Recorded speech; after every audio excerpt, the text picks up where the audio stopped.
itu ya Pak Dokter. Mengambilnya begitu, tapi saya pelajari dari situ semua. Eh, Sekian dan terima kasih untuk bisa memperkenalkan narasumber kita pada malam hari ini. Waktu selanjutnya kami serahkan ke Pak Dr. Joseph Sibarani dengan satu judul Gaya Hidup Bahagia Melawan Kanker. Jadi itu kita olah dari Facebooknya Pak Dokter dan juga dari YouTube-nya. Waktu selanjutnya kami serahkan ke Pak Dokter. Baik, terima kasih kepada Pak Pendeta Marudut dan juga kepada Ibu yang menjadi Ketua Pengurus ya Indong Family Indonesia dan juga semua yang hadir di Zoom malam ini. Eh, Sejujurnya memang apa yang selama ini saya utarakan bukanlah dari manusia ya, karena itu memang sumbernya adalah dari Tuhan dan kita sama-sama tahu bahwa itu adalah isi dari firman Tuhan ya. Saya coba untuk memberikan beberapa gambaran dulu yang saya bisa lebih mudah mengerti. Tapi saya yakin kalau kita udah sering mengikuti TikTok dan juga YouTube ataupun Facebook saya, mungkin sering melihat gambar-gambar ini ya. Saya coba share screen. Ini saya punya bisa share ya Pak ya. Boleh, boleh.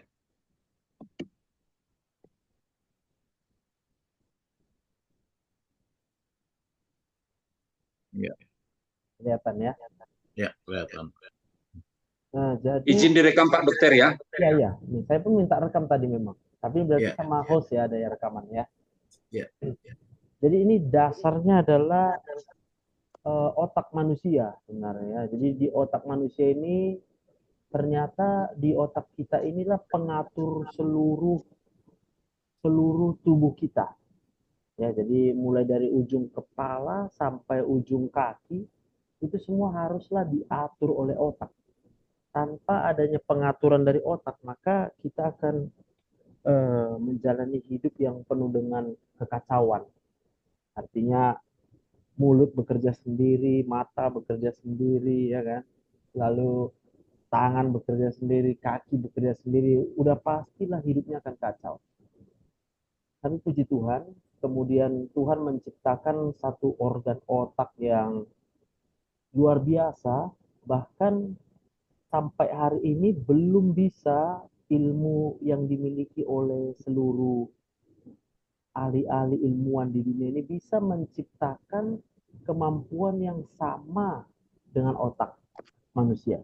Ya, kalau kita dengar sekarang dengan AI segala macam ya, ChatGPT, otak manusia tetap lebih maju.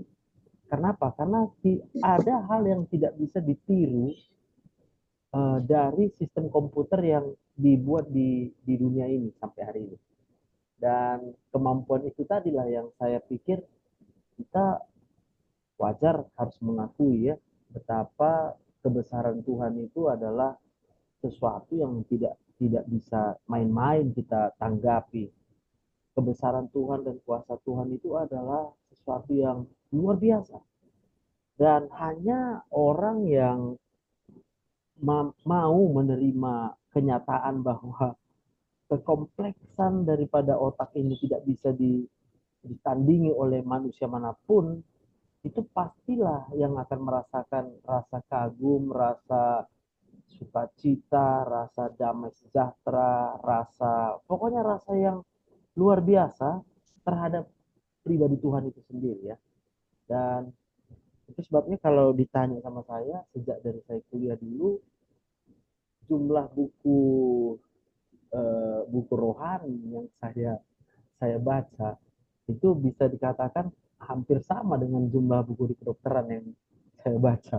Karena kalau saya baca yang di dalam buku kedokteran semua memang bisa menyatakan tubuh ini, otak bagaimana organnya secara anatomi segala macamnya, tapi ternyata buku itu sendiri tidak bisa memberikan jawaban terhadap mengapa tubuh itu hidup. itu nggak terjawab. Mengapa sel-sel di dalam tubuh manusia itu bisa sedemikian rupa hidup? Itu nggak terjawab. Sehingga lalu kemudian saya berpikir kalau begitu harusnya ada pribadi sang pencipta yang mana ini adalah pribadi yang sebenarnya mutlak. Tapi ya begitulah manusia memang kadangkala nggak fair. Dia nggak tahu siapa penciptanya yang lain, tapi dia dikasih tahu bahwa penciptanya itu hanya Tuhan. Kadangkala seorang ilmuwan pun kita tahu bahwa dia bisa saja menolak. Oh, nggak mungkin itu hanya Tuhan yang ciptakan. Itu adalah fakta yang kita hadapi sekarang. Nah, jadi itu sebagai pembuka. Maka kalau kita lihat gambar otak di layar kita masing-masing, perhatikan yang warna merah. Jadi bagian yang warna merah itu adalah sistem limbik manusia. Itu sebenarnya adalah yang kita sebut sebagai pusat perasaan. Jadi manusia punya rasa. Itu yang membedakan dengan AI, itu yang membedakan dengan teknologi komputer sekarang, itu tidak ada rasa. Jadi akibat dari rasa inilah yang sampai sekarang nggak bisa ditiru oleh ilmu teknologi manapun.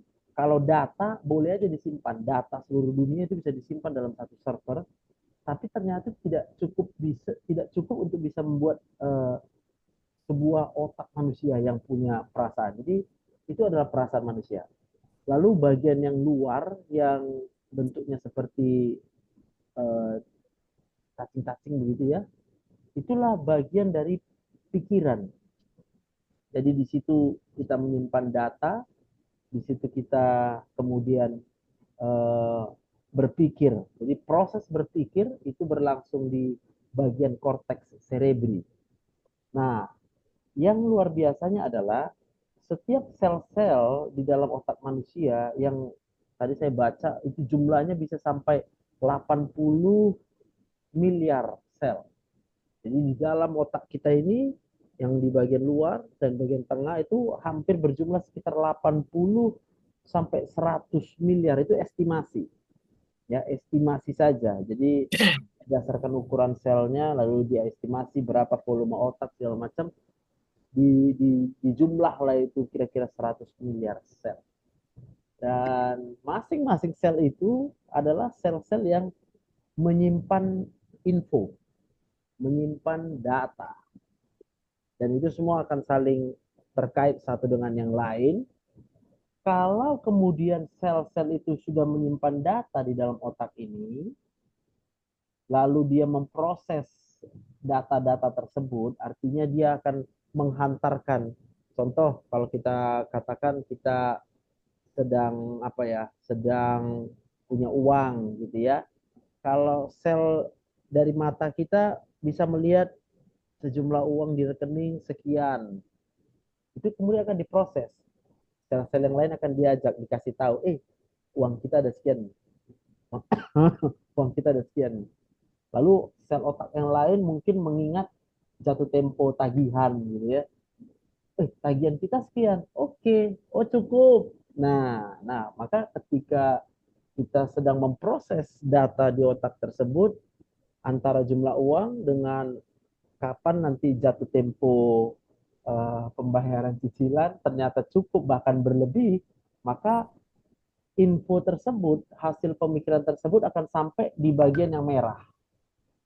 Nah, di bagian yang merah ini kemudian akan memproses rasa. Otomatis rasanya adalah rasa yang menyenangkan. Masih senang dong. Kalau kita punya uang, lalu kita bisa cukup untuk bayar cicilan, lalu masih ada sisanya. Nah, ya. Dan hal yang sebaliknya berlaku. Ya, yang sebaliknya itu berlaku, maka kemudian ketika kita mengetahui fakta bahwa uang kita sedikit, lalu data itu akan tersimpan di otak, oh uangmu dikit, udah otomatis yang muncul adalah hormon stres. Jadi respon rasa dari pusat perasaan manusia itu adalah dengan terbentuknya hormon. Ini saya catat di sini, hormonnya adalah hormon serotonin, hormon dopamin, hormon endorfin, ya, itu adalah hormon yang bahagia. Jadi ketika bahagia itu hormonnya ada 3, serotonin, dopamin, endorfin. Sedangkan hormon yang ketika kita merasa stres itu juga ada 3, katekolamin, terdiri dari 2, norepinefrin, epinefrin, dan kemudian hormon kortisol. Untuk yang di hormon kortisol itu rasanya sedih. Ya, jadi kalau kita merasa sedih, entah karena apapun, itu berarti kita sedang meningkat hormon kortisolnya. Lalu ketika kita merasa marah, maka yang sedang meningkat itu adalah epinefrin dan norepinefrin. Maka bagaimana sebenarnya eh, supaya kita untuk berbahagia itu yang paling utama. Kalau ditanya tadi bahwa topik kita ini adalah sebenarnya bagaimana gaya hidup untuk menghadapi kanker, ya, maka kita harus perlu tahu dulu bahwa kanker itu disebut suatu penyakit karena dia terdiri dari sel-sel yang pertumbuhannya tidak terbatas. Ya, jadi contoh kita punya paru-paru, lalu di paru-paru itu ada sel. Ternyata ada satu jenis sel di paru-paru kita yang dia bertumbuh terus, membelah diri, bertumbuh, tapi tidak ada yang bisa mengatur, membatasi pertumbuhannya. Sehingga pada satu waktu kemudian pertumbuhan sel itu menjadi tambah besar dan dia kemudian menekan organ-organ yang lain di dalam rongga toraks kita. Nah, itu disebut dengan kanker. Tuhan sudah menciptakan sistem imun. Ya, sistem imunitas di dalam tubuh kita itu sebenarnya sudah diciptakan Tuhan dengan sangat mumpuni, dan Tuhan sudah sudah memprediksi bahwa selama manusia hidup di bumi, maka akan ada banyak sekali kemungkinan penyakit itu bisa tumbuh di dalam tubuh manusia. Sehingga sebelum penyakit itu tumbuh, itu Tuhan menciptakan sistem imun, terdiri dari sel darah putih, limfosit, sitokin, segala macam, berupa zat-zat kimia yang diproduksi oleh sel-sel di dalam tubuh manusia. Tetapi sistem imun ini ternyata hanya bekerja dengan maksimal ketika hormon endorfin, serotonin, dan dopamin seseorang itu berada dalam jumlah yang optimal. Berarti dalam keadaan yang bahagia, gembira. Maka saya baca di Alkitab, hati yang gembira adalah obat yang manjur, dari Amsal 17 ayat 22. Ya. Dan kalau Alkitab berani menyatakan bahwa ada obat yang manjur, ya mungkin di sini ada yang teman-teman yang sekolah di kedokteran, belum ada ya obat-obat di dalam ilmu medis yang berani menyatakan ini obat yang manjur. Jadi semua obat-obat yang bisa diproduksi sekarang itu memang sangat terbatas. Tapi walaupun demikian memang akan terus berlangsung perkembangan teknologi untuk melewati terus batas-batas itu. Jadi contoh dikatakan sekarang obat sudah cukup bagus kalau dia 80% bisa menghilangkan gejala. Itu udah bagus. Sedangkan 20% adalah efek samping obat. Itu udah bagus. Yang penting obatnya nggak menyebabkan keracunan, tidak menyebabkan kematian pada sel-sel tubuh manusia, itu udah tergolong bagus. Lalu terkait dengan kanker, maka tadi saya katakan kanker itu adalah pertumbuhan sel-sel yang tidak terbatas. Jadi sel-selnya bertumbuh tanpa ada yang mengatur, mengontrol, sehingga jumlahnya berlebihan. Lalu dia kemudian akan menghasilkan zat-zat yang bersifat toksik. Lalu dia juga akan menyebabkan sel-sel yang lain kekurangan asupan nutrisi.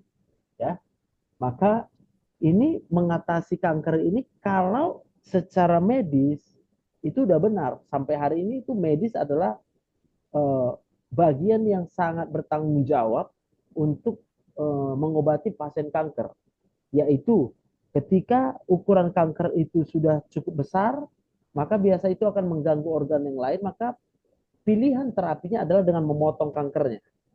Ya, itu logis. Supaya apa? Supaya dia tidak menekan ke organ yang lain, maka dia harus dioperasi.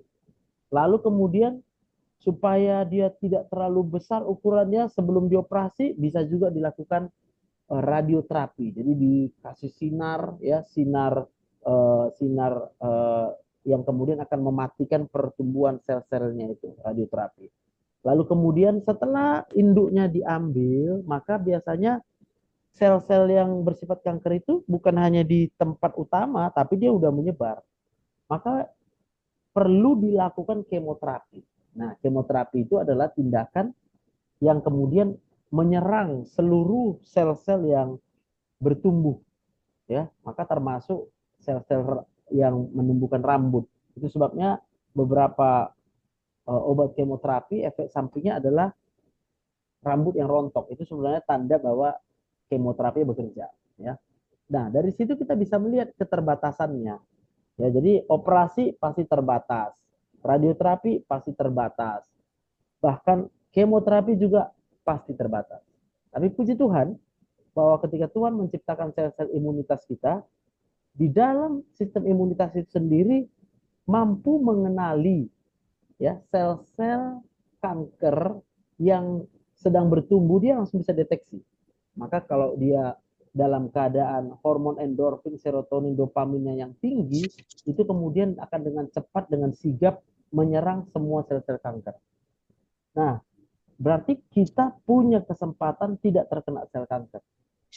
Kenapa? Karena ada sistem imun. Lalu pertanyaannya, lalu kenapa ada orang yang jadi punya tumor yang besar? Maka jawabnya adalah karena sistem imunnya terlalu lama dibiarkan tidak optimal. Sehingga sistem imunnya menjadi tidak aktif, lalu sel-sel kanker yang tadi bertumbuh terus, ya, itu kemudian akhirnya tidak ada yang mengontrol, sehingga muncullah kanker itu. Maka letaknya hati yang gembira ada dua. Hati yang gembira sebelum muncul kanker, supaya jangan muncul. Lalu hati yang gembira ketika sudah ada kanker, yang pertama, supaya jangan takut berobat. Ada banyak orang kalau udah kankernya besar, udah takut berobat sama dokter. Ini kalau udah takut berarti dia nggak gembira. Lalu yang kedua, ketika dia menjalani proses pengobatan secara medis dengan hati yang gembira, itu kemudian sistem imunnya juga akan terus bekerja, sehingga apa? Sel-sel yang rusak dia akan cepat perbaiki. Sel healingnya akan berlangsung di situ. Ya. Lalu yang ketiga, kalau dia misalnya harus menjalani kemoterapi, maka orang yang sedang kemoterapi tapi hatinya gembira, itu efek samping dari kemoterapinya itu dicatat sangat rendah. Jadi bahkan dia bisa tidak merasa apa-apa dengan kemoterapinya, gitu ya.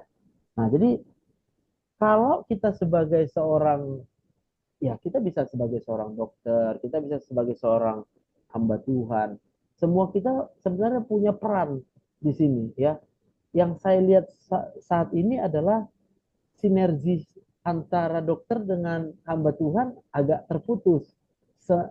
Keduanya saling menyalahkan.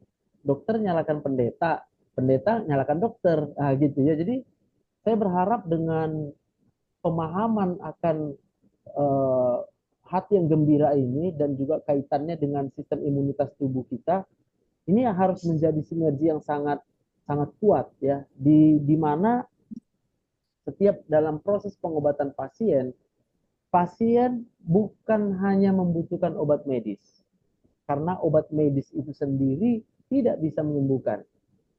Pasien ini yang paling luar biasa saya lihat begini, belum ketemu dokter juga bisa sembuh, cukup dia ketemu sama pendeta. Karena pada waktu pendeta mendoakan, lalu kemudian pasien menerima dengan iman, berarti seluruh sel-sel di otaknya ini menerima, saya percaya saya disembuhkan oleh Tuhan Yesus, maka ini sistem imun akan bekerja. Karena apa? Karena endorfinnya akan meningkat. Nah, itu yang saya lihat luar biasa, sehingga kalau saya sendiri akhirnya bisa melihat, tuh, iya, dikasih obat ini pasien, kok dia tuh bisa nggak sakit lagi. Lalu saya lihat juga ada pendeta-pendeta yang lain, didoakan, nggak ada cerita ketemu dokter, sembuh juga. Sama kayak ketika Tuhan Yesus menyembuhkan, ada yang udah berobat, lalu sembuhnya di tangan Tuhan Yesus, ada. Ada yang belum pernah berobat, sembuh juga di tangan Tuhan Yesus. Jadi berarti betul, ya, bahwa yang bisa menyembuhkan itu hanyalah kuasa Tuhan Yesus. Dan kalau ada yang kemudian saat ini otak kita bertanya-tanya begitu, ya, apa bisa? Maka itu tandanya bahwa otaknya belum tahu. Sel-sel di dalam otak kita banyak yang belum tahu. cukup dikasih tahu aja. Ya, jadi saya selalu sama pasien hanya kasih tahu, obat tidak bisa menyembuhkan 100%. Yang bisa sembuhkan adalah Tuhan. Ya, karena memang yang berobat itu tentunya agamanya bisa beda-beda, ya saya nggak boleh paksain. Saya tahu bahwa Tuhan Yesus yang menyembuhkan. Tapi pada waktu sel-sel otaknya itu kemudian percaya, ya saya pikir Tuhan Yesus juga adil. Ya, semua orang yang beriman, orang yang percaya akan diselamatkan. Yang kedua, ketika Tuhan Yesus datang juga ke dunia ini, yang dia sembuhkan bukan hanya orang-orang yang sudah dari awalnya menerima kekristenan, enggak juga. Jadi itulah yang saya perhatikan, bahwa peran hati yang gembira ini, bagaimana seseorang supaya hidup gembira ini menjadi center. Kita harus menjadi orang-orang yang bisa membuat orang di sekeliling kita gembira. Ya, memang kalau secara simpelnya adalah, kalau kita mau buat orang gembira, maka kita harus gembira dulu. Ya, dimanapun kita berada, kita gembira dulu. Apakah sebagai hamba Tuhan atau sebagai seorang dokter, tanpa kegembiraan dari pribadi yang sedang mau menolong orang lain, menyembuhkan orang lain, maka akan sangat sulit dia untuk bisa ikut gembira. Ya, jadi saya tunjukkan lagi hormonnya, ya, hormonnya itu yang bekerja ini. Ya, jadi ketika seluruh sel-sel otak ini ada salah satu contoh, ya, bagaimana supaya kita bisa gembira. Jadi ketika sel-sel otak ini menyimpan informasi, apa alasan dia hidup di dunia ini, kenapa dia bisa hidup, maka itu akan bisa membangkitkan hormon kebahagiaan tadi di otak ini. Saya catat di sini bahwa kasih karunia Allah itu adalah alasan mengapa manusia itu sejak dari awalnya hidup lalu dipelihara oleh Tuhan sampai dengan saat ini. Maka kalau sel otak kita sekarang menerima, benar. Kalau bukan karena kasih karunia Allah, kita nggak bisa hidup. Itu ketika sel-sel otak kita menerima, itu akan kemudian mengirimkan sinyal ke sistem limbik kita, dia akan menghasilkan hormon serotonin, hormon dopamin, dan juga hormon endorfin. Otomatis rasanya adalah kita menjadi orang yang penuh pengharapan. Nggak ada putus asanya. Kenapa? Karena kita tahu, karena kita percaya bahwa sepanjang kita hidup, berarti Tuhanlah yang hadir langsung dalam kehidupan kita. Maka apapun yang datang ke dalam kehidupan manusia tersebut, kita tahu tidak mungkin kuasanya lebih besar daripada Tuhan yang memberikan kehidupan kepada kita. Lalu kita akan merasa tenang dan damai. Kenapa? Karena akan diproduksi hormon dopamin. Jadi apapun yang terjadi dalam hidup kita, sepanjang sel-sel otak kita menyimpan informasi. Ini saya kasih gambaran satu sel otak. Ini yang biru di bawah kiri. Ini satu sel otak, lalu dia kasih informasi ke sel otak yang lain. Kalau sel otak ini kemudian menyatakan, hey, kita hidup karena kasih karunia Allah. Nah, tinggal menunggu ini. Ini sekarang sel otak yang berikutnya mau menerima enggak? Kalau sel otak yang lainnya mau menerima, ya oke, kita hidup karena kasih karunia Allah. Ini kemudian akan menghantarkan ke seluruh sel. Tadi saya katakan mencapai 80 sampai 100 triliun sel otak. Maka kalau 80 sampai 100 triliun tadi seluruh sel otak kita menyimpan informasi, memproses informasi bahwa hidup kita adalah senantiasa hanya karena kasih karunia Allah. Itu pasti akan berbahagia dia. Ya, jadi lalu kemudian dia akan menghasilkan apa? Hormon endorfin. Inilah rasanya gembira dan bahagia. Ya, maka kemudian otak ini dengan dipenuhinya dengan hormon-hormon serotonin, dopamin, dan endorfin, otomatis dia akan bekerja dengan optimal. Sistem imun akan bekerja, organ-organ tubuh, semua otot, wajah, cara berbicara, apa yang didengar, apa itu kemudian akan membuat kompleksitas seorang manusia yang berbahagia yang pasti akan sembuh. Apapun penyakit dia pasti akan sembuh. Karena yang pertama itu proses kesembuhannya pasti akan berjalan. Tapi ada satu yang luar biasa lagi. Nah, ini yang kita kaitkan dengan iman percaya. Jadi pada waktu sel-sel otak kita ini semua dengan percaya menyimpan informasi Tuhan Yesus menyembuhkannya. Maka kalau sistem imun perlu waktu untuk menyembuhkan penyakit tertentu, maka kalau Tuhan Yesus, ya dia tinggal sembuh gitu. Nah, itu yang kita pahami sebagai mujizat. Jadi dengan orang yang sudah mengalami kegembiraan di dalam Tuhan, maka mujizatnya menjadi punya dia. Tuhan akan memberikan mujizat.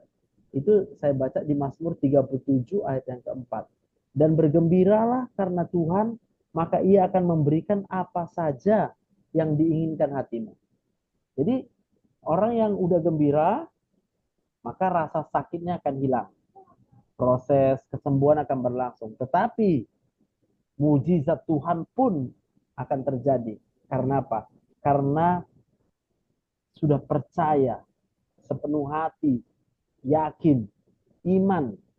Belum melihat tapi percaya, itu iman. Maka kuasa Tuhan yang akan dinyatakan sebagai mujizatnya. Ya. Dan yang saya lihat sekarang di dalam kenyataan sehari-hari adalah sangat sulit sel-sel otak manusia ini untuk menerima kabar yang baik. Ya, untuk menerima informasi yang positif. Kenapa? Karena dia udah terlalu banyak menyimpan hormon stres di otaknya. Kenapa? Karena tadi ya saya gambar juga tadi ya. Karena manusia ya sejak dari dalam kandungan ibu ini sudah terpapar dengan hormon stres dari mamanya. Nah, ini yang membuat orang itu kadang udah putus asa, udah kecewa, ya, gampang marah, gampang sedih. Sehingga ketika diberikan informasi sama dia, Tuhan Yesus menyembuhkanmu, itu dia sulit menerimanya. Apa yang harus kita lakukan dengan keadaan seperti ini? Maka mau nggak mau kita harus belajar dari Tuhan Yesus, ya. Tuhan Yesus, aku kemarin ada gambar tapi lupa. Coba kita ingat gambar ketika Tuhan Yesus itu kemudian menggendong domba yang tersesat. Bagaimana Tuhan Yesus kemudian menyatakan, aku adalah gembala yang baik. Kalau satu dombaku tersesat dan hilang, aku akan meninggalkan yang 99. Aku akan cari satu yang hilang sampai dapat. Kadang-kadang kita berpikir kalau kita dapatkan orang yang sudah melarikan diri, kita mau hukum. Tapi ternyata Tuhan Yesus tidak hukum. Malah dia menggendong. Malah dia memberikan support. Berarti ketika ada orang yang sulit percaya bahwa Tuhan Yesus yang menyembuhkan dia, tugas kita adalah membujuk. Maukah kita membujuk sel-sel otaknya? Udahlah, nggak apa-apa. Ayo kita percaya sama Tuhan aja. Iya kan? Tapi kan kadang kita pun lagi capek gitu kan. Udahlah, kalau kau nggak mau percaya urusan kau lah itu. Kan mau gitu kita bilang. Jadi inilah inilah luar biasanya Tuhan. Saya percaya kalau malam ini kita menerima apa yang saya sharingkan ini. Saya percaya Roh Kudus akan memberikan hikmat, kekuatan, penghiburan terlebih dahulu kepada kita yang dengar. Ya, kita diberikan kesabaran supaya apa? Ketika ada orang yang payah kali percaya sama Tuhan, kita nggak marah sama dia, kita nggak pukul dia, kita nggak hukum dia, kita malah menyatakan sama dia, sama seperti yang kita rasakan, kita pun hidup karena kasih karunia Allah. Kita pun hidup bukan karena kita udah kudus, udah suci, bukan. Tapi karena kita hidup karena kasih karunia Allah yang memberikan pengampunan atas hidup kita. Maka kita akan bisa membujuk dia. Udah, kita rangkul dia. Sabar ya, nggak apa-apa. Kalau kamu kesakitan sekarang, saya paham yang kamu alami. Karena hanya dengan cara membujuk seperti itulah, maka sel-sel otak ini bisa menerima sehingga dia jadi percaya. Nah, kira-kira gitu. Jadi saya percaya angka kesembuhan kanker seharusnya di Indonesia itu bisa lebih tinggi lagi dari belahan dunia manapun. Karena pada akhirnya yang saya lihat perbedaannya adalah perbedaan di pelayanan. Ya, obat mah sama. Obat kemoterapi kita tetap juga import kok. Kita nggak buat obat kemoterapi sendiri. Kayak mana obat kemoterapi di Amerika, gitu juga di Indonesia. Tapi bagaimana pelayanan holistiknya ya ketika menghadapi seorang pasien kanker, ini yang berbeda-beda. Orang berobat di Medan ketemu sama dokter yang mungkin lagi stres, lagi capek, lalu marah, ketemu lagi sama perawat yang lagi stres juga jadi lagi marah. Lah bayangin aja dia udah sakit kanker, dia udah sedih, dimarah-marahin lagi. Nah, tapi kalau dia berobat misalnya ke Singapura, dia bayar mahal, plus, ya kan? Mana ada yang marah. Bu, nah semua pada jongkok itu. Nah, digini-gini kan lagi. Bisa tahu rasanya ya, kalau kita diginikan, selamat pagi Bu, nah, ditundukkan gini, itu hatinya bisa naik endorfinnya itu. Nah, itu yang membuat angka angka kesembuhannya menjadi berbeda. Ya, jadi mungkin itu dulu yang bisa saya sharingkan. Satu gambar lagi ini dari film yang baru-baru ini apa namanya itu box office Inside Out ya. Cuma ini gambaran di tengah saya tambahkan. Jadi ini adalah gambaran di dalam otak kita. Di dalam otak kita hasil dari data-data dan informasi yang disimpan oleh sel-sel otak manusia itu akan menentukan perasaannya. Lalu si perasaan tadilah yang akan menentukan segala tingkah laku perilaku manusia itu. Jadi di sini ada si tukang marah, di sini ada si yang senang, di sini ada penjijik, di sini ada pemalas, lalu di sini ada Tuhan Yesus. Ini sebenarnya film aslinya nggak ada Tuhan Yesus dong, ya. Ini adalah meja kendali di dalam otak kita yang mengendalikan semua tingkah laku, cara kita berbicara, cara kita berjalan, cara kita bekerja, cara kita belajar. Kalau kemudian yang si pemarah yang menguasai meja ini, otomatis dia marah-marah terus. Kalau dia si penjijik, otomatis dia jijik semua, dia malas belajar, dia nggak melakukan apa. Tapi kalau Tuhan Yesus yang ada di meja kontrol di dalam otak kita, maka apa yang dipikirkan Tuhan Yesus, apa yang dirasakan Tuhan Yesus, itulah yang akan kita kerjakan. Cukup hanya dengan percaya saja. Masukkan informasi Tuhan Yesus itu ke otak kita sampai seluruh sel-sel otak kita bisa menerimanya. Pada waktu dia sudah bisa diterima, apa yang dikerjakan Tuhan Yesus akan kita kerjakan. Kalau Tuhan Yesus mengalami mujizat, maka kita pun bisa mengalami mujizat. Kalau Tuhan Yesus bisa mengampuni, maka kita pun akan mengampuni. Kalau Tuhan Yesus menyembuhkan orang sakit, maka kita pun akan menyembuhkan orang yang sakit. Nah, kira-kira gitu. Pak Pendeta Ciotang, saya persilakan. Baik, terima kasih penyajiannya Pak Dokter, sangat mudah dipahami. Bagi saudara-saudari yang mau bertanya bisa menuliskan di dalam kolom chat atau raise hand.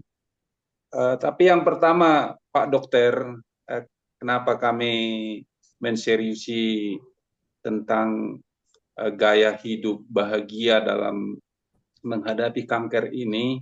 Jadi kan kalau kita lihat data bahwasannya penyakit kanker ini saat ini nomor 2 mematikan di dunia, gitu kan, di samping jantung dan stroke begitu. Lalu yang kedua, saya masuk juga di grup Share and Care Rumah Sakit Murni Teguh Medan begitu. Jadi pasien itu terus meningkat terus. Per hari ini sudah 415 Pak Dokter begitu kan. Ya. Lalu saya berpikir ini sebelum kawan-kawan raise hand atau bertanya di kolom chat, apakah para dokter tidak bisa menemukan vaksin untuk kanker yang terus naik ini begitu. Untuk bisa menekan begitu kan? Karena COVID-19 vaksinnya bisa ditemukan ketika waktu itu sudah bergejolak di seluruh dunia kan begitu. Ini pun sebetulnya sudah tantangan ini di seluruh dunia. Kalau kita lihat data itu bahwasannya nomor 2 mematikan penyakit kanker ini, dan penghuni di rumah sakit Murni Teguh itu Share and Care itu terus meningkat begitu. Bagaimana ini menurut Pak Fer? Ya, jadi kalau terkait dengan vaksin, jadi kalau vaksin itu sebenarnya adalah zat untuk bisa menaikkan sistem imun terhadap bakteri, virus, jamur, parasit. Jadi itu serangan mikroba, serangan bakteri dari luar tubuh. Itu vaksin. COVID adalah serangan virus. Berarti vaksin itu dibuat untuk tubuh itu bisa mengenali partikel virus, sehingga ketika mulai masuk satu sel virus atau 2 sel virus, maka tubuh yang sudah kenal dia akan cepat-cepat menyerang.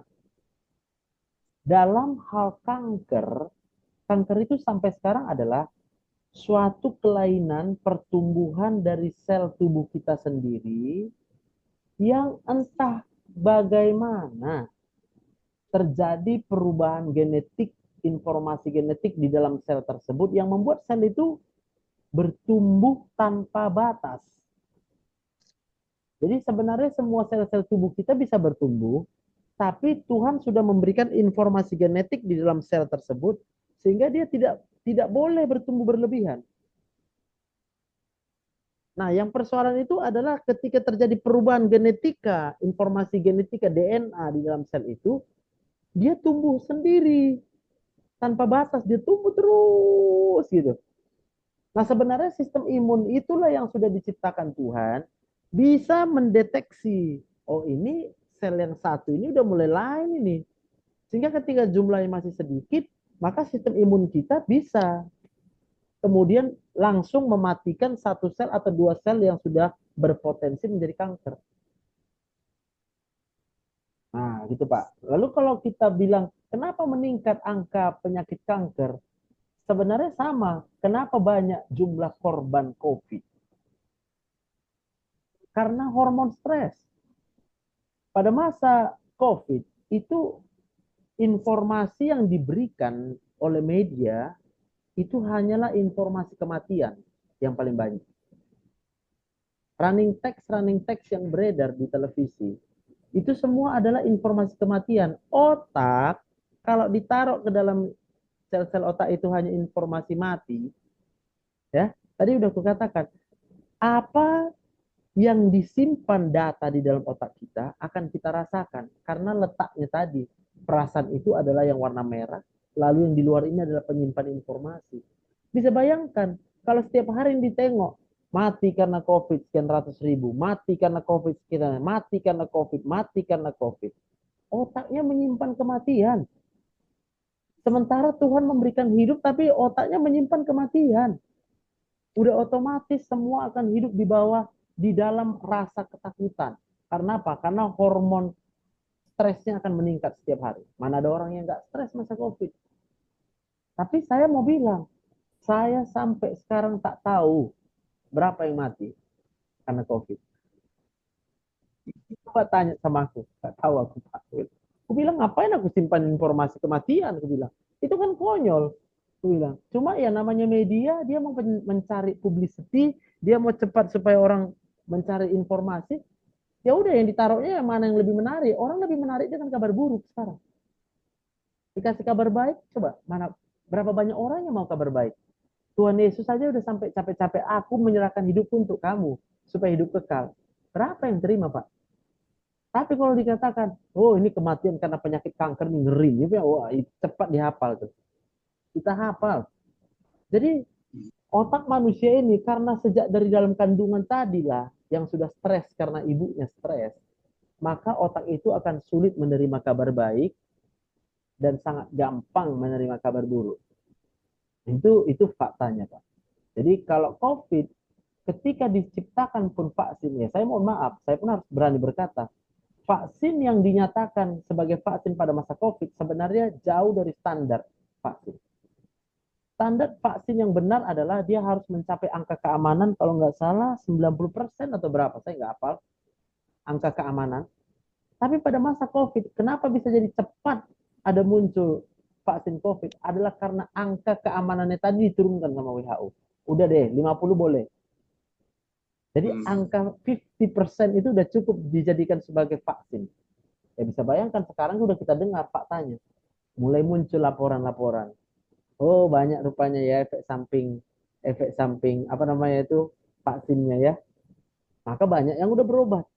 Bro, ini kayak efek samping vaksin. Aku bilang kalau kau percaya, kau sakit. Aku bilang. Aku divaksin juga 4 kali. Aku bilang. Tapi aku percaya kuasa Tuhan lebih besar daripada kuasa vaksin itu. Apa vaksin itu? Aku bilang. Ya udah karena memang regulasi aku tunduk kepada pemerintah. Vaksin katanya vaksin. Aku bilang. Aku bukan menolak vaksin karena takut. Aku bilang kalaupun aku bisa dikasih kesempatan menolak. Enggak. Aku hanya ikut regulasi pemerintah. Itu. Tapi aku tidak takut. Aku bilang. Nah, gitu Pak. Bisa ya. Jadi itu perbedaan besar antara COVID dengan kanker. Karena COVID itu adalah infeksi virus, kanker itu sendiri adalah perubahan genetik di dalam sel tubuh kita sendiri. Ya, menarik, menarik Pak Dokter. Eh, Tadi saya mengikuti ceramah Pak Dokter itu, setelah saya ikuti begitu kan, lalu sangat menarik tawaran Pak Dokter tadi tentang sinergitas, Ya, sinergisme antara pendeta ataupun rohaniawan dengan dokter. Tapi selama ini kan itu kan sepertinya tidak terjadi begitu kan. Lalu dokter punya keberanian melakukan terobosan ini begitu. Lalu kan saya baca buku ini When God Listen karangannya pendeta Ison Munte yang meneliti di India dan Amerika tentang penyakit kanker itu, melakukan pendampingan. Lalu gimana proses pendampingan itu, respon pendeta ya harus juga memahami. Kan ada langsung pemikiran di tengah-tengah masyarakat ditemuan bahasanya ya kanker ini tidak ada obatnya begitu kan. ya, Lalu tawaran dokter tadi adanya sinergitas itu ya bisa menaikkan imun tubuh ataupun hormon kebahagiaan ketika bisa kerjasama itu antara dokter dan pendeta begitu. Kalau menurut Pak Dokter ini di mana ini bisa masuk ini? Peran pendeta dan di mana ini peran apa? Kalau dokter kan sudah pasti dia lebih kuat saintisnya kan begitu kan? ya. Nah itu di mana ini bisa berkolaborasi Pak Dokter?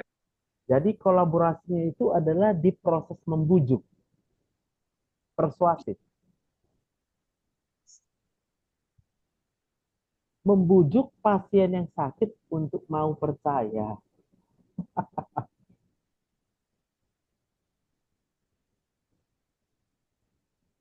Karena untuk proses percaya tadi, Pak, saya pelajari ya, ketika sel-sel otak kita mau menghantarkan, memberitahukan kepada sel sebelahnya, artinya supaya menyebar ini semua Tuhan Yesus.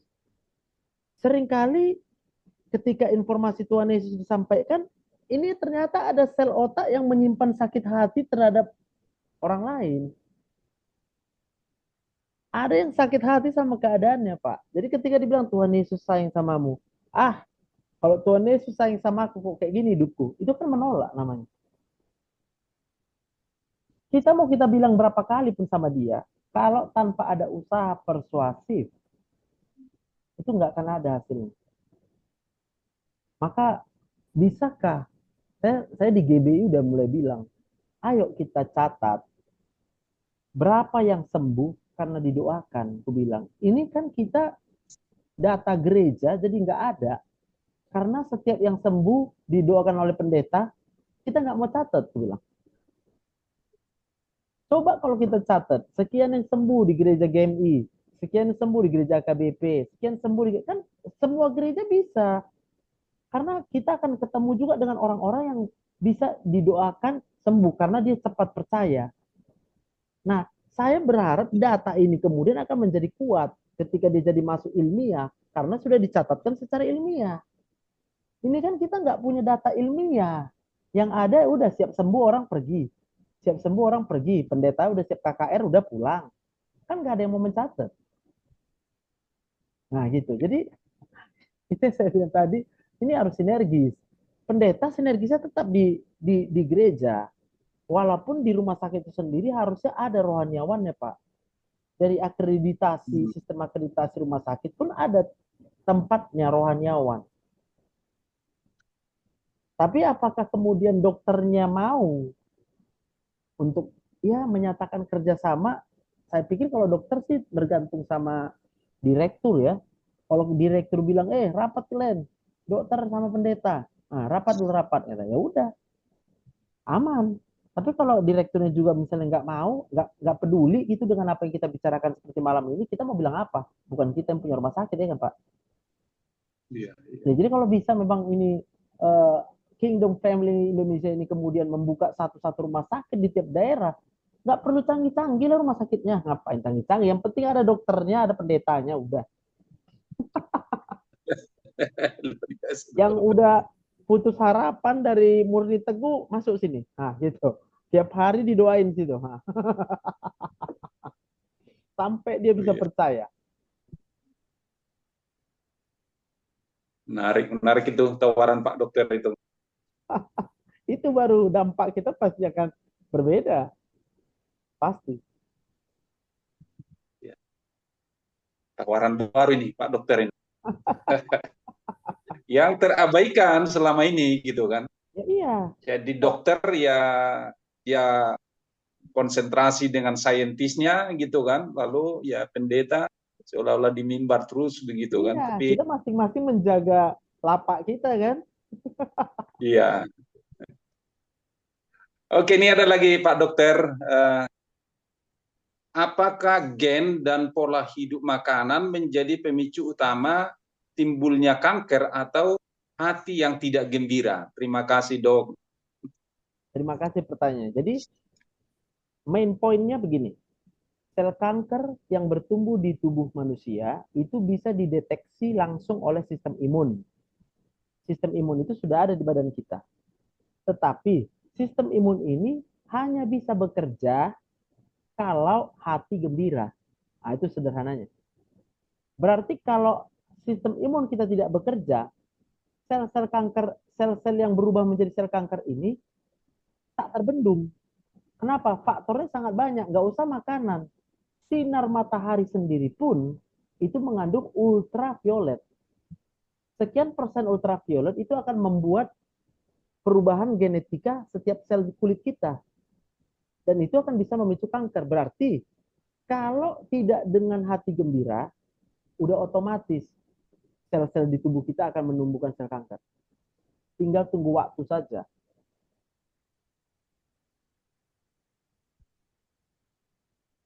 Kalau makanan kan kita tahu sendiri lah. Selama makanan itu lolos dari Balai POM, berarti itu makanannya aman. Tapi apa bisa kita pastikan semua? Kan enggak juga. Tapi sistem imun kita bisa memastikan. Kita termakan zat yang sedikit mengandung zat yang bisa membuat sel kanker misalnya. Kan kalau sedikit yang kita makan, sistem imun kita bisa mengenali. Maka hari itu juga kita sembuh. Tidak sampai menjadi sel kanker. Nah, kira-kira gitu Pak logikanya. Iya, mendukung ini Pak Dokter, ada teori Pak Dokter juga di FB itu dan juga di Zoom bahkan sebetulnya ya bahagia itu gampang kan gitu. Gampang kali. Yaitu dengan teorinya Pak Dokter itu pikirkanlah terus yang baik, jangan pikirkan yang tidak baik gitu. Gimana itu prosesnya dengan ini? Karena otak manusia ini ya, itu memang sudah diciptakan Tuhan dengan eh, punya kemampuan processing. Dia memproses info. Info itu kan cuma duanya. Info baik, info tak baik. Maka Ya, ketika info baik dilanjutkan menjadi info baik, maka kita akan bahagia. Tapi kalau info yang tidak baik dilanjutkan lagi jadi info tidak baik, maka orangnya stres. Saya selalu bilang, nggak ada yang bisa di dunia ini yang baik terus. Yang baik terus itu cuma Tuhan. Mulai dari sejak kita ada hidup itu karena Tuhan baik. Kita dipelihara karena Tuhan baik. Bahkan untuk masa depan kita pun Tuhan berikan yang baik. Itu hanya Tuhan yang baik, saya bilang. Maka kalau kamu tidak memikirkan Tuhan saja dalam hidupmu, kamu nggak bisa bahagia. Tapi kalau kita memikirkan Tuhan saja, lihat, kalaupun datang masalah, hari ini datang masalah, otaknya udah menyimpan dulu ini Tuhan yang baik. Ketika datang masalah, dia akan bilang, nggak seberapa kau. Processing di otaknya akan langsung berkata, kamu masalah saya nggak seberapa dibandingkan dengan kuasa Tuhan. Tapi sel ini udah harus kuat dulu menyimpan berapa besar kuasa Tuhan tadi. Itu harus diproses dengan besar di sini di otaknya. Ya, dengan kata lain, kenapa kita bisa menjawab 3 kali 2 6 dengan cepat sekarang? Kenapa dulu waktu SD kelas 1 ditanya 3 kali 2, A, 3 kali 2, A, 3 kali 2. Loh kenapa 3 kali 2 sekarang kalau kita jawab langsung 6? Saya bilang gitu. Kamu cuma perlu membuat hitungan di otakmu, berapa besar kuasa Allah, berapa besar kuasa Tuhan. Dari mana kita tahu hitungannya? Ya dari Alkitab, aku bilang. Di Alkitab semua tercatat. Kebesaran Tuhan, kuasa Tuhan. Kalau Tuhan itu sanggup membelah laut teberau, apa sih masalah awak? Cuma nggak ada duit aja. Sedangkan dia bisa menurunkan roti mana dari langit gitu ya. Maka saya pernah bilang, kamu percaya aja lah, uang bisa diturunkan Tuhan dari langit. Nah, nanti dia langsung jawab, mana mungkin, mana mungkin. Aku yang nggak mungkin, kau dengar dulu. Tuhan menurunkan uang dari langit bisa. Persoalan mau Tuhan turunkan atau tidak Tuhan turunkan, itu kan terserah Tuhan. Tapi dia sanggup nggak? Ya sanggup. Itu aja hitungan di otakmu, gue bilang. Kau boleh berkata nggak punya uang, tapi jangan percaya kau nggak punya uang. Uangmu sedang on the way dari Tuhan. Maka karena kau tahu on the way dari Tuhan, kau pasti cari Tuhan dulu. Matius 6 ayat 33. Carilah dahulu kerajaan Allah. Kau cari Tuhan, uang datang. Kau cari Tuhan, uang datang. Kalau kau cari uang, hilang uangmu, bilang. Lari uangmu. Maka carilah Tuhan. Orang hanya akan bisa cari Tuhan kalau udah percaya otakmu, bilang. Kau percaya dulu. Sama, dulu saya sering bilang, kau minta-minta aja. Aku dulu nggak pandai membilang, ternyata manusia ini seringkali meminta, padahal dia belum percaya Tuhan memberikan apa permintaan. Kalau kita percaya permintaan kita apa saja diberikan oleh Tuhan, masa sedih kita? Pasti otomatis otak ini udah langsung memproses. Oh, kamu meminta kepada Tuhan yang pasti memberi loh. Diproses semua. Oh, Tuhan itu pasti memberi, sanggup memberi dia. Maka walaupun belum kita pegang apa yang kita minta, kita tahu Tuhan bisa kasih kok. Tuhan mau kasih kok. Ya udah, aku happy-happy aja, bilang. Yang penting aku masih hidup, aku gitu. Per dokter. Super Ya, sekali. sebelum ya, Bu Lucy, ini Pak Samertup tadi sudah raise hand duluan. Nanti Ibu Lucy ini sudah. Silakan Pak Evangelis Samertup. Belum di mute, Pak. Pak Samad masih di mute, Kak. Pak, Pak masih di Samertup belum. Masih di mute. Dia kan nggak dia anak tulisan beda-beda beda orang lah kan. Baik. Ya. Silakan Pak Samertup. open Pak mic. Samertup belum dibuka mic-nya.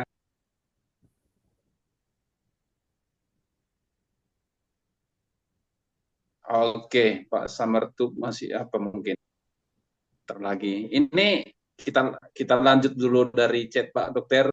Ini penyakit kanker itu akibat dosa akar kepahitan orang tersebut terhadap orang lain. Apakah ada kaitannya di situ, Pak Dokter? Oke. Ya, nanti kalau kita bahas dosa agak panjang. Kalau saya Halo. nangkepnya dari sini aja, akar kepahitan terhadap orang lain. Lihat. Nah, itu dia. Otak kita menyimpan, si Joseph itu jahat itu. Ini ya. Kalau sel otakku menyimpan si Joseph itu jahat, si Joseph itu jahat, si Joseph itu jahat. Ingat, otak akan memproses sesuatu yang jahat, lalu ketika seluruh sel otaknya setuju, maka sistem limbiknya akan menghasilkan hormon stres. Maka kalau ada orang berbuat jahat kepada kita, saya selalu bilang, kamu jangan percaya dia jahat. Dia bukan jahat. Dia cuma kelebihan hormon stres di otaknya. Dengan kata lain, dia cuma kurang bahagia. Maka dia melakukan hal yang jahat terhadapmu. Kamu jangan mau jadi pahit. Kalau kamu percaya bahwa dia jahat, makanya dia berbuat jahat kepadamu, kamu akan memahitkan dirimu sendiri. Pahit tadi adalah hormon stresmu akan naik. Saya bilang gitu. Jadi kayak mana dong? Ya udah, kamu ingat yang saya bilang. Kalau kamu lagi bahagia, mungkinkah kamu ketika bahagia berbuat jahat? Dia langsung jawab, mikir yang jahat aja nggak mungkin dong. Ah udah, berarti kalau ada orang yang bisa berbuat jahat, bisa berpikiran yang jahat, itu karena dia tak punya hormon endorfin di otaknya. Dengan kata lain, dia kurang bahagia. Kalau dosa, aku bilang, kalau hanya dosa ukuran kita, udah pasti kita mati kok, bilang. Upah dosa adalah maut. Kalau kita hidup, berarti karena Tuhan memberikan kita hidup. Berarti ketika dosa itu upahnya maut, terus kenapa kita hidup? Berarti karena Tuhan sudah mengampuni kita. Tuhan memberikan kesempatan kepadamu. Dia sudah ampuni kita. Bahkan dia bilang, karena begitu besar kasih Allah akan dunia ini. Dunia ini, entah dia udah Kristen atau belum, semuanya sudah menerima kasih karunia. Dosa itu sudah dibayar lunas. Tinggal siapa yang akan diselamatkan, bedanya adalah ketika dia percaya. Percaya pada apa? Salib. Percaya pada apa? Yesus yang sudah mati di kayu salib. Saya bilang gitu. Saya nggak paksa kamu jadi Kristen. Saya bilang. Saya cuma kasih tahu aja. Kalau di Kristen, kamu percaya aja, kamu masuk surga. Udah. Jadi, tapi itu saya bicarakan ketika dalam terapi konseling pribadi. Saya nggak buat terbuka. Karena kalau terbuka banyak juga yang panas kupingnya kan. Lebih bagus terapi konseling. Syukur-syukur dia mau ikut bertobat, percaya Yesus. Puji Tuhan. Menarik. Gitu, Pak. Oke, silakan Pak Samartup, sudah bisa. Iya. Baik kalau gitu, selamat malam untuk semuanya. Teristimewa para pengurus yang hadir, aktivis, tamu kita Bapak Dr. Sibarani Oras. Oras, Pak. Begini dokter, tadi udah disinggung sedikit tentang pertanyaan ini akar pahit. Sebenarnya di situ intinya tapi ini masalahnya yang menyatakan ini adalah seorang dokter kesehatan, tapi sekaligus dia seorang evangelis yang cukup perlu dipertimbangkan kehebatannya dalam pelayanan kerohanian. Jadi dia juga rohaniwan ya, bukan rohaniawan ya, tapi rohaniwan. Kalau awan itu nanti langit jadinya.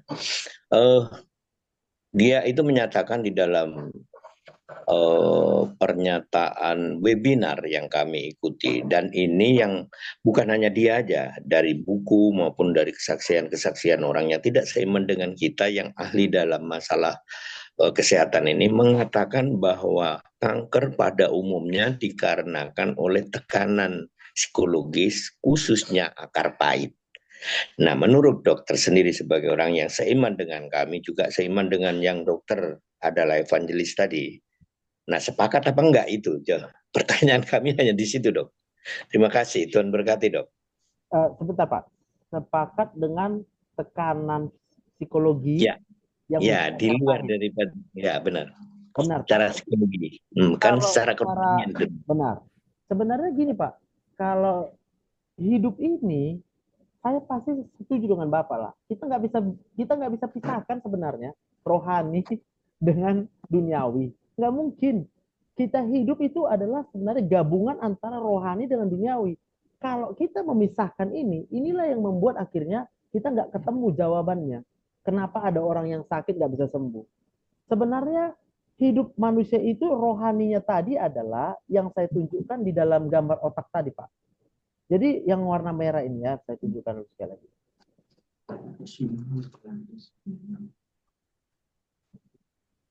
Oke. Iya. Nah ini, Pak ya. Jadi yang warna merah ini, yang di tengah ini, inilah sebenarnya kita sebut dengan rohani.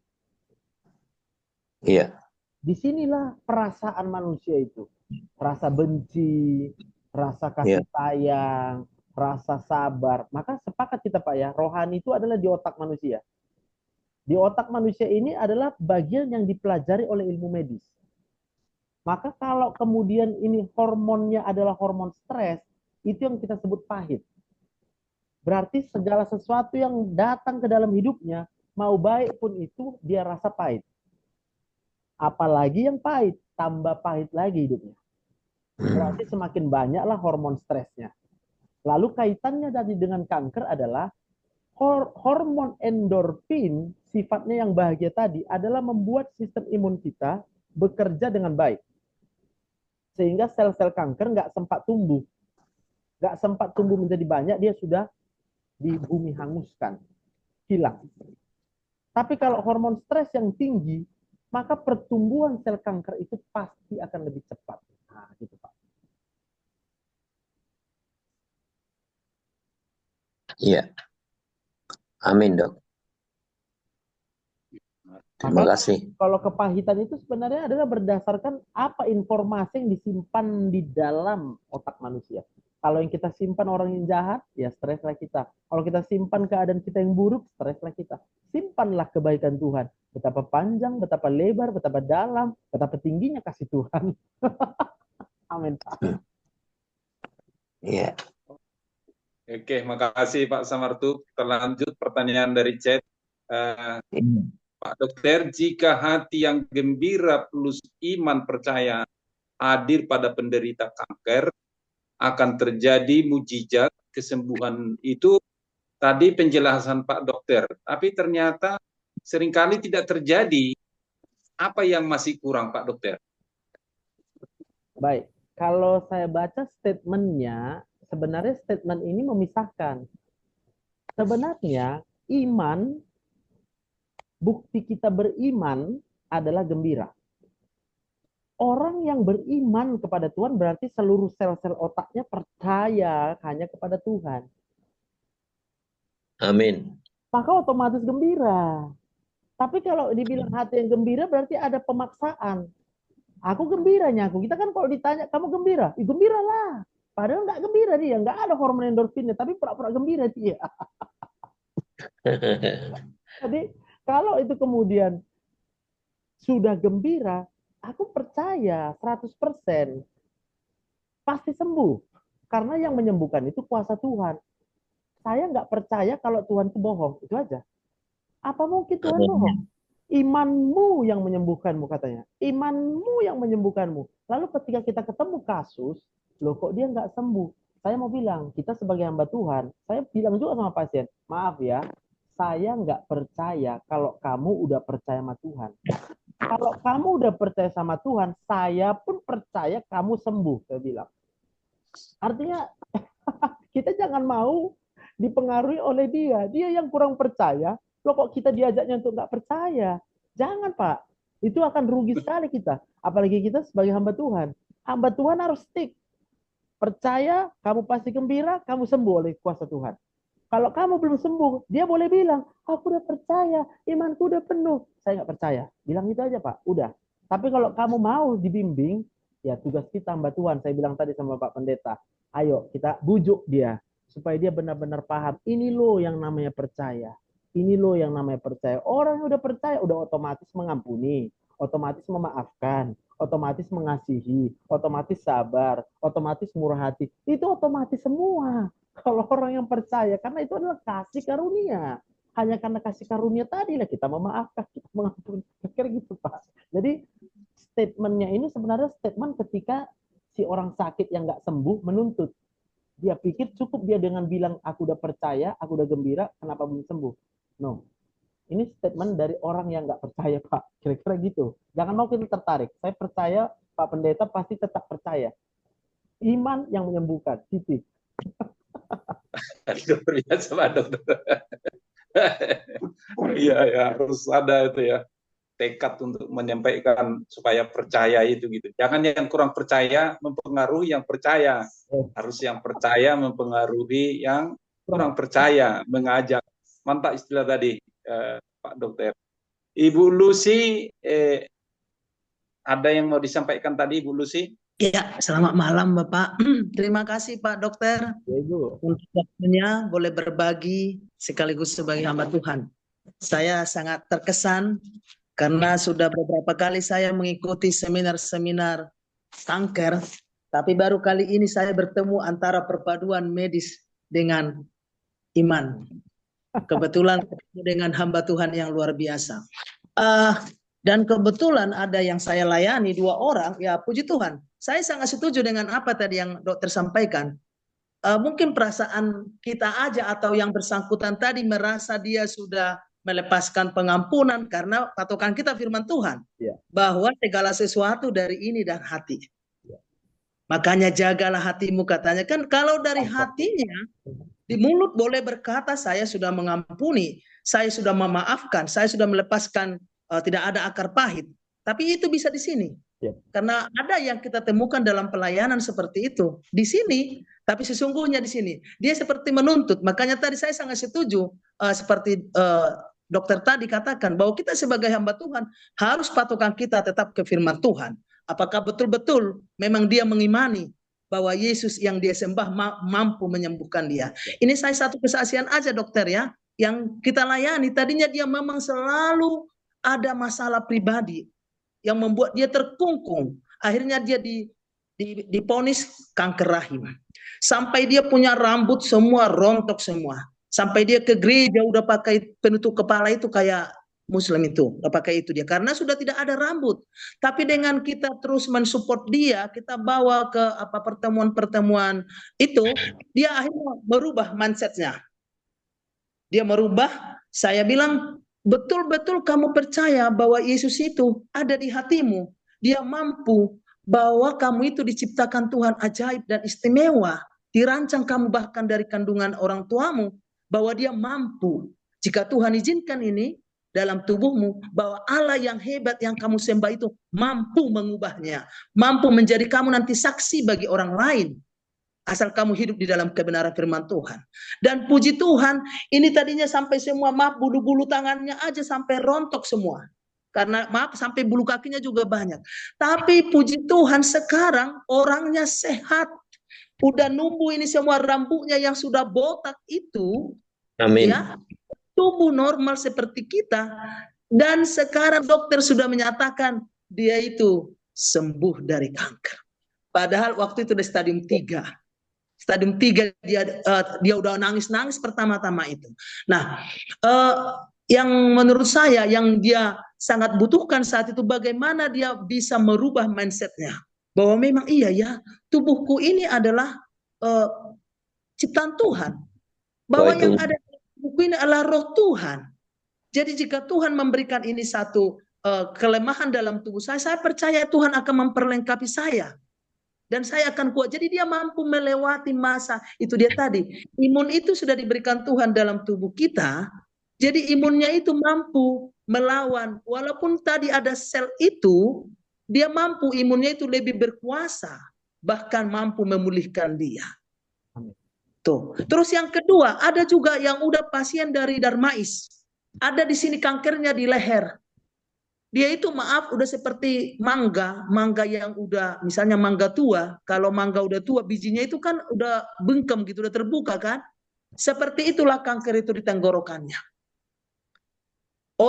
Dokter sudah mengatakan awalnya dia udah akan lewat.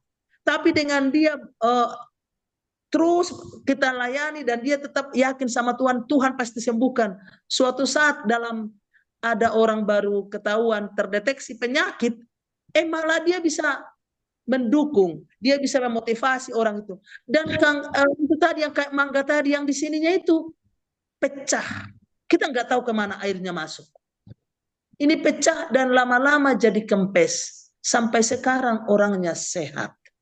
Jadi yang saya lihat Pak Dokter, terima kasih kalau memang bisa antara medis dengan rumah sakit kerohanian bisa bekerja sama sangat-sangat luar biasa, karena sesungguhnya orang-orang yang seperti ini butuh dukungan, tapi betul-betul dengan hati yang mau diperbaharui dan yakin bahwa Tuhan yang dia sembah itu mampu memulihkan dia untuk sehat, karena bagi Tuhan itu tidak ada perkara yang susah asal kita percaya dan teguh. Dan kedua orang ini masih hidup sampai sekarang dan sehat beraktivitas seperti biasa. Amin. Jadi terima kasih dokter, sangat saya terberkati dengan acara ini. Tadi pagi saya udah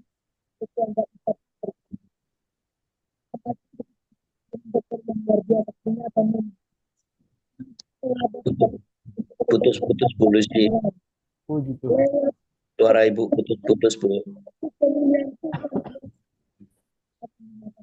Terima kasih dokter.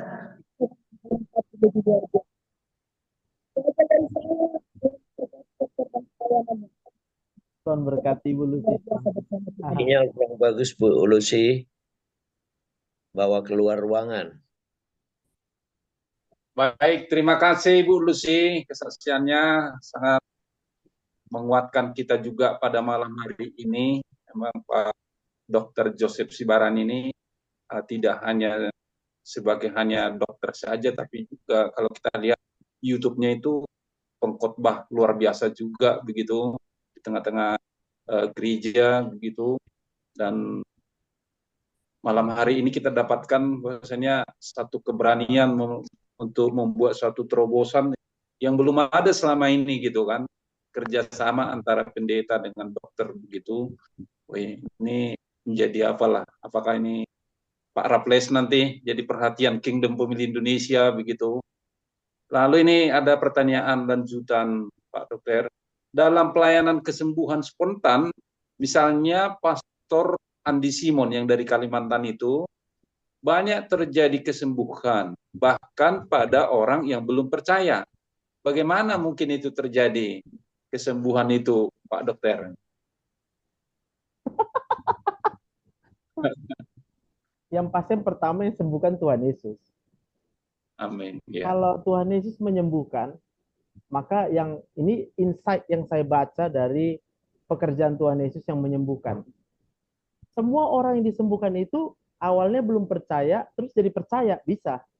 Berarti Tuhan mau menunjukkan kepada orang yang belum percaya, kamu percayalah, kamu sembuh. Itu dulu. Maka kalau tadinya dia, contoh dalam pelayanan Pastor Andi Simon tadi, orang yang belum percaya, yang dia bilang pasti, saya percaya Tuhan Yesus menyembuhkan kamu. Kalau kamu percaya juga. Jadi yang dia percaya itu di otaknya adalah Tuhan Yesus menyembuhkan. Persoalan nanti dia menjadi orang percaya atau tidak, itu nanti. Maka banyak orang udah sembuh pun bisa lagi balik lagi jadi orang yang kurang percaya. Jadi yang saya cuma mau bilang, perkara ini adalah perkara yang dikerjakan Tuhan Yesus. Hanya Tuhan Yesus yang bisa menyembuhkan, lain nggak ada. Kalau kita percaya, kembali ke situ lagi, Pak. Jadi jangan kita menjadi, kalau saya lihat, ini jadinya kita bisa bilang, oh berarti nggak usah percaya pun disembuhkan Tuhan gitu. Kan jadi statement ini akan harus bisa hati-hati. Kita mau mainnya bagaimana ini sekarang? Kita mau membawa kemana pengajaran kita ini? Kalau saya satu aja, saya percaya yang bisa sembuhkan cuma Tuhan. Di dalam mulut tuh aku bilang Tuhan, kalau misalnya dia Muslim, daripada menyakiti hati dia, dengar kata Yesus, otaknya kalau udah stres kan, dengar kata Yesus kan pasti dia panas. Malah makin dia nggak mau percaya. Tapi kalau kita bilang seperti memang pelayanan Pastor Andi Simon, dia udah langsung buka. Memang dia adalah pendeta, dan yang dia doakan itu adalah siapa saja boleh didoakan supaya bisa jadi sembuh. Tapi kalau misalnya saya sebagai dokter misalnya, nggak mungkin saya dengan sangat vulgar untuk menyatakan itu. Saya hanya bisa membilangnya pelan-pelan.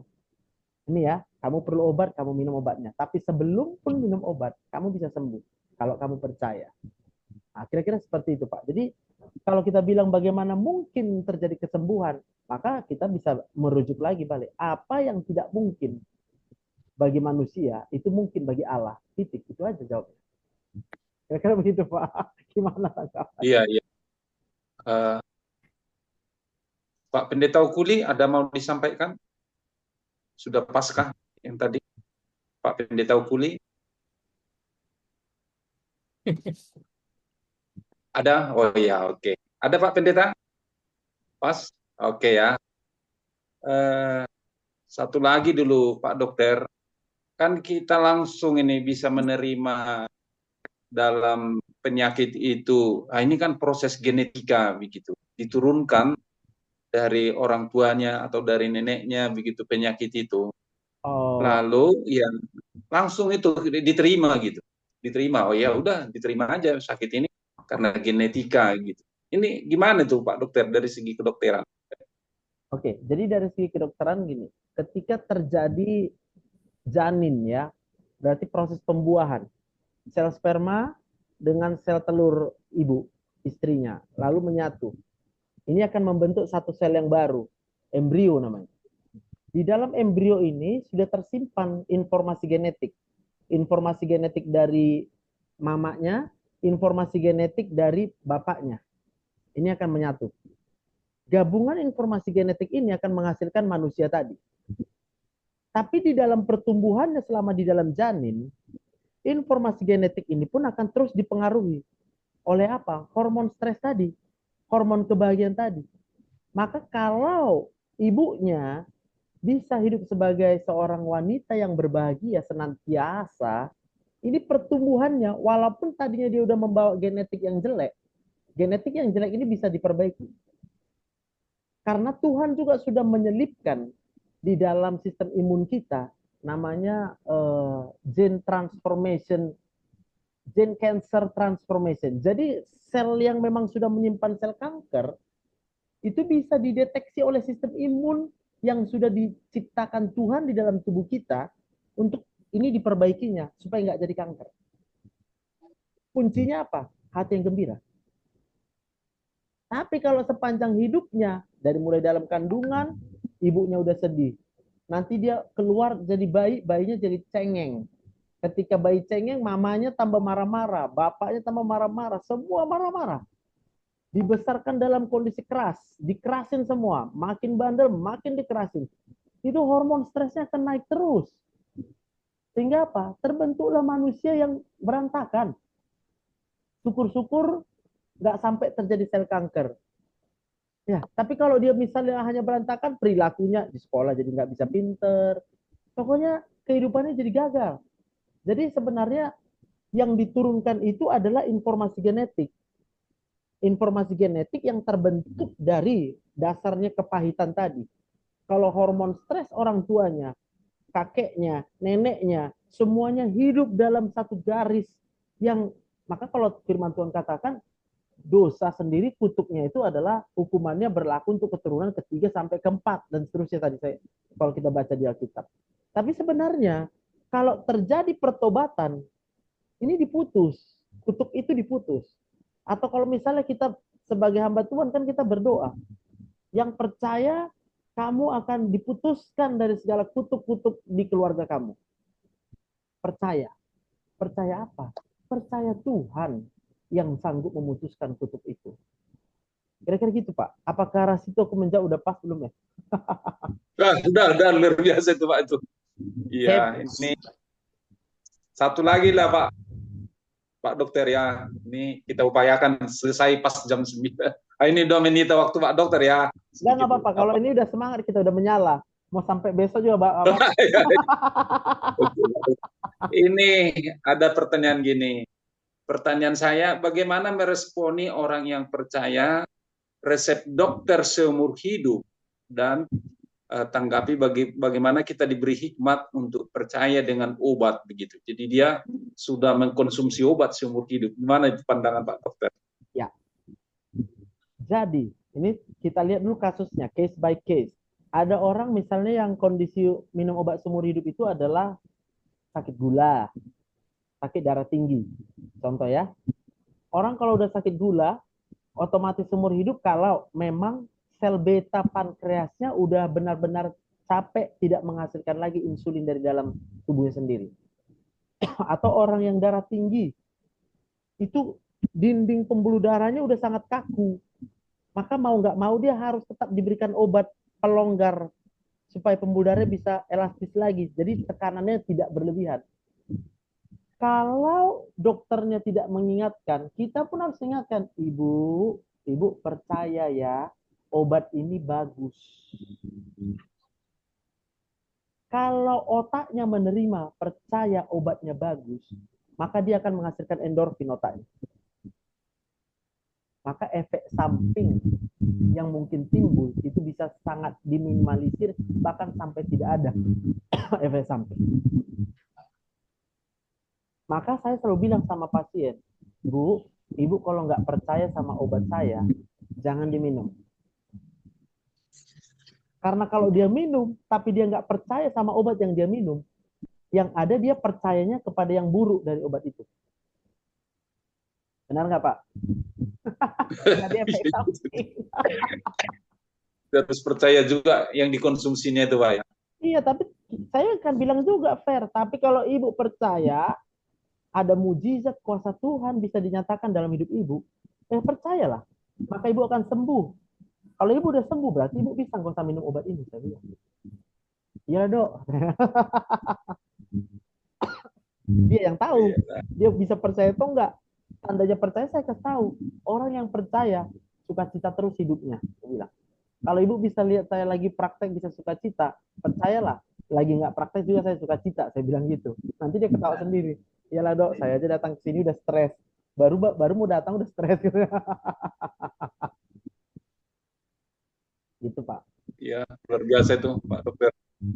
Jadi kalau saya ikuti, saudara-saudari kalau masih ada mau bertanya, dokter masih mengizinkan 1-2 lagi, sudah menyala katanya tadi. Masih ada kah? Kalau nggak ada, saya akan lanjutkan. Aku mau sih bisa nambahkan satu kesaksian sedikit aja, Pak Marudut. Silakan. Begini, Pak Dokter Yosef Sibarani ya.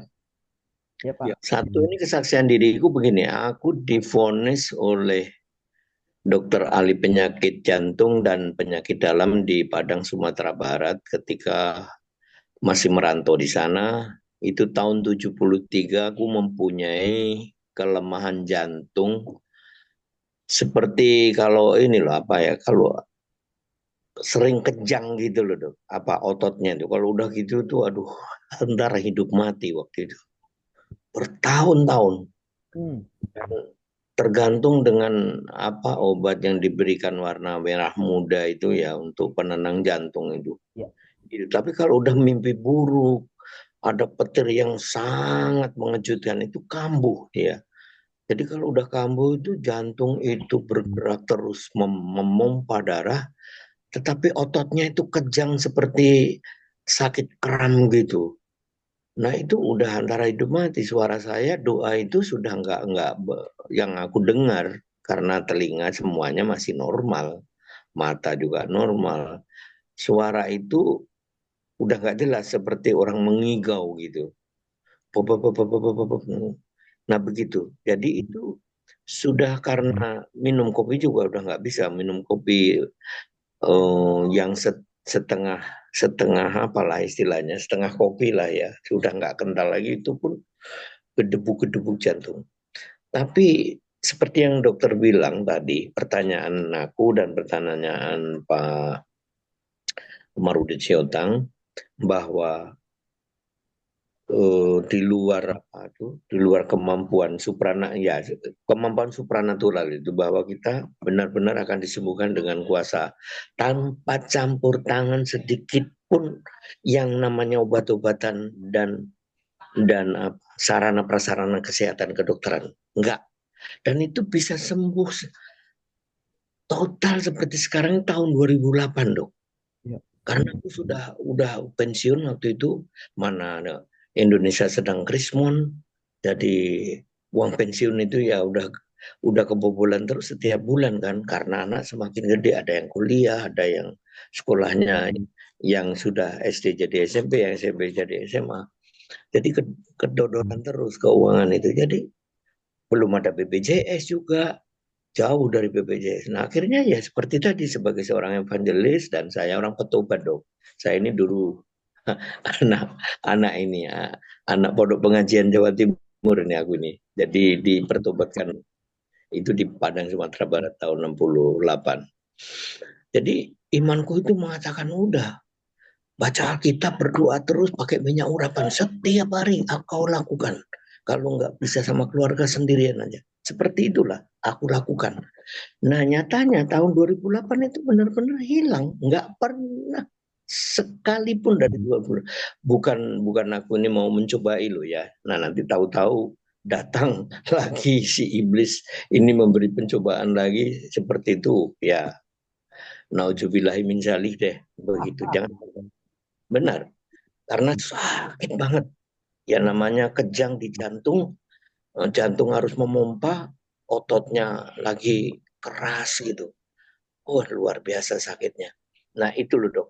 Dan apakah ini salah satu buah supranatural yang benar seperti yang dokter sampaikan tadi? Pertanyaan aku juga pertanyaan Pak Mardun Siotang bahwa memang naluriah kita sebagai orang beriman itu memang luar biasa untuk penyembuhan di luar akal sehat manusia.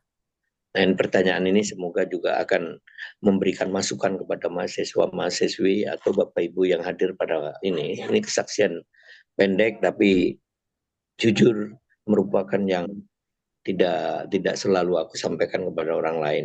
Bukan karena malu, tapi nanti dibilang sok-sok rohani katanya. Terima kasih. Oke. Terima kasih Pak untuk kesaksiannya. Tapi saya percaya Bapak pasti pada titik yang sembuh itu adalah ketika menemukan sukacita. Itu aja. Jadi kalau ditanya apakah ini mujizat atau enggak ya, saya dari tadi terusik juga. Saya percaya hidup kita setiap detik itu adalah mujizat. Amin.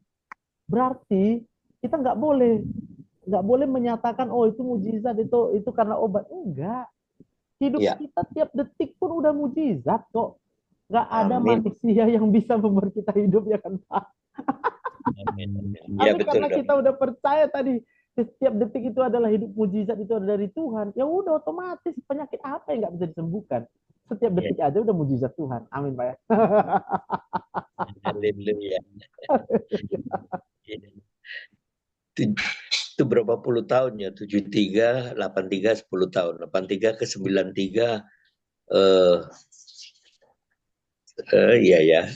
73, 83, 10 tahun, 20 tahun, 93. 93 ke 2003, 30 tahun, 2003, 28. Waduh, banyak banget ya. Iya, hati yang gembira yang sembuhkan Bapak itu. 6 tahun baru sembuh. Karena baru sadar otaknya. Oh iya.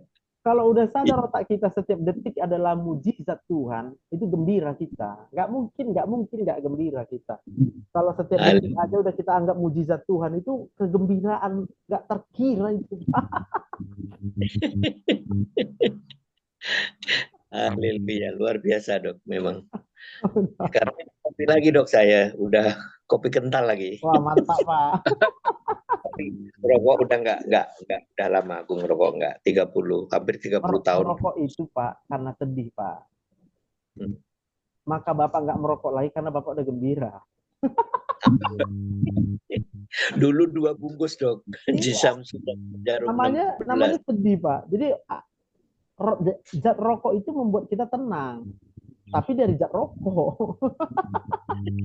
Kalau sekarang beda. Hanya dekat alas saja aku tenang. Nggak perlu rokok. Tapi moto saya beda dok. Apa itu? Rokok ini memang nikmat, tapi lebih nikmat tidak merokok. Oh haleluya. Itu benar motonya. Itu saya setuju. Haleluya. Asik sama yalah sedikit satu lagi lah Pak Dokter, ini sebetulnya akan ya senang sekali sebetulnya perjumpaan malam ini.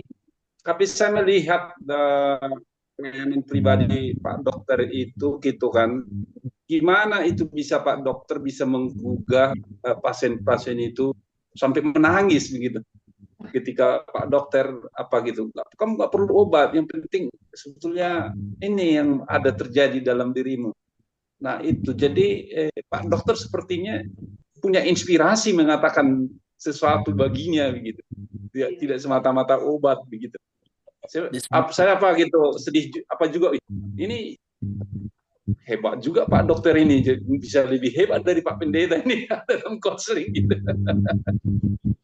Oke, silakan Pak Dokter. Jadi sebenarnya Pak, semua orang yang sakit adalah karena menyimpan beban dalam pikirannya. Udah? Orang pasti akan menangis kalau dikasih pintu. Keluarkanlah bebanmu. Aku mau mendengarkan. Itu pintu aja saya buat, Pak. Bukan aku jago. Aku hebatnya apa? Aku nggak ada hebatnya, Pak. Bapak apalagi bisa membuat itu. Bapak cuma bilang, apa yang kau rasakan? Aku dengarkan.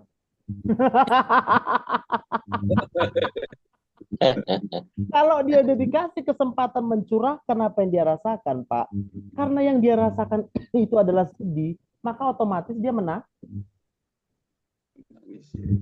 Kan gitu aja. Saya cuma bilang, prinsipnya orang itu sakit karena hormon stresnya terlalu tinggi. Kalau orang bahagia nggak mungkin sakit. Nggak mungkin dia datang berobat.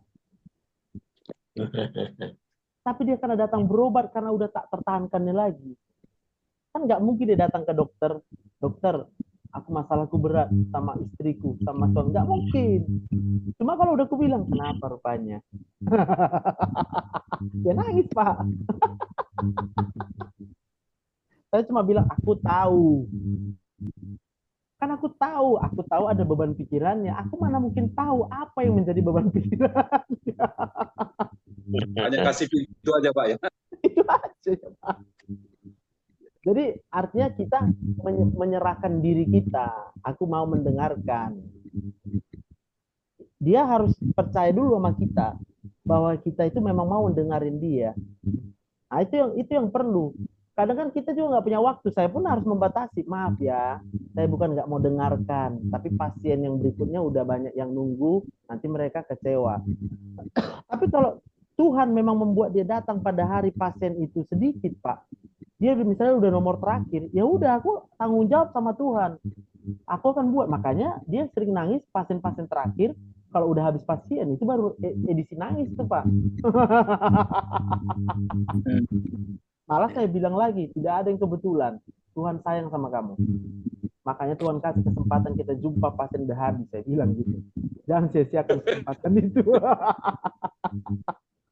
Baru dia bisa sembuh. Kalau enggak bisa, Pak. Gitu, Baik Pak. Pak Dokter, tidak terasa waktu udah pas jam 9 kurang ini, karena Pak Dokter pun banyak kegiatan. Terima kasih banyak atas kesempatan malam hari ini.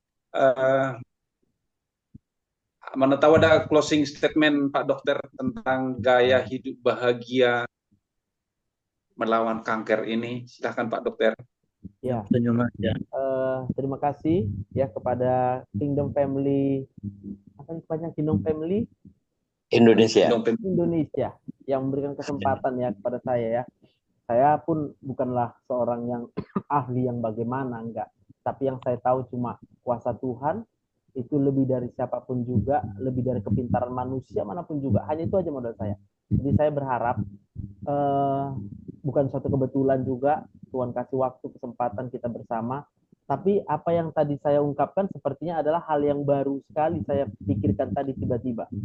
Saya berpikir bagaimana mungkin ada pelayanan ini memang pelayanan yang nyata di Kota Medan. Apalagi Pak Pendeta Marudut tadi udah katakan kok banyak orang sakit kanker makin tambah, tapi banyak juga yang makin mati. Ya, artinya lebih cepat lagi mereka meninggal. Ya, inilah kesempatannya.